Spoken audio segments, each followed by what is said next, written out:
இந்த வீடியோல இலுமினாட்டிஸோட மெயின் புள்ளியா இருந்த ராக்கஃபெல்லரை பத்தி தான் பார்க்க போறோம். அவங்க எப்படி இவ்வளவு பவர்ஃபுல்லாவும் ரிச்சாவும் மாறினாங்கிறத பார்க்கலாம். இதுக்கு ஆரம்ப புள்ளியா இருந்ததே ஜான் டேவிட் ராக்கஃபெல்லர். அவர் அந்த டைம் பீரியட்லயே ஜெஃப் பெசோஸோட 2 மடங்கு அதிகமா சொத்து வச்சிருந்தாரு. இவரோட காலகட்டத்தில் இவர் தான் most richest and powerful person in the world.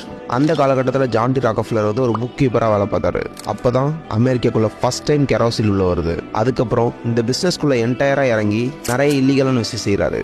எப்படின்னா, இப்ப அமெரிக்காக்குள்ள ஆயில் உள்ள வருதுன்னா பயங்கரமான டாக்ஸ் போடுவாங்க. பட் இதை எதையுமே அவர் கொடுக்காம கவர்மெண்ட் அஃபீஷியலுக்கு பணத்தை கொடுத்து செட்டில் பண்ணிடுவாரு. எதுக்கு அவர் ஆயில டாக்ஸ் கொடுக்காம வாங்கினார்னா, குறைஞ்ச விலையில மக்களுக்கு கொடுத்து அண்ட் அவருக்கு காம்படிட்டரே இருக்கக்கூடாதுன்னு நினைச்சாரு. இன்னும் சிம்பிளா சொல்லணும்னா, இந்த வேர்ல்ட்ல உள்ள 95% ஆஃப் ஆயில் ராக்கஃபெல்லர் கிட்ட மட்டும் தான் இருக்கு. அண்ட் அவர் இந்த மாதிரி இல்லீகல் விஷயம் மறைக்கிறதுக்காண்டி மக்களுக்கு நிறைய பணத்தை டொனேட் பண்ணிட்டு இருந்தாரு. சிம்பிளா சொல்லணும்னா, அவர் இந்த காலகட்டத்தில் அவர் 500 மில்லியன் டொனேட் பண்ணியிருக்காரு. ஆனா இப்போ வரைக்கும் அவர் எவ்வளவு சம்பாதிச்சிருக்காருன்னு ஒரு இன்ஃபர்மேஷன் கிடைக்கல.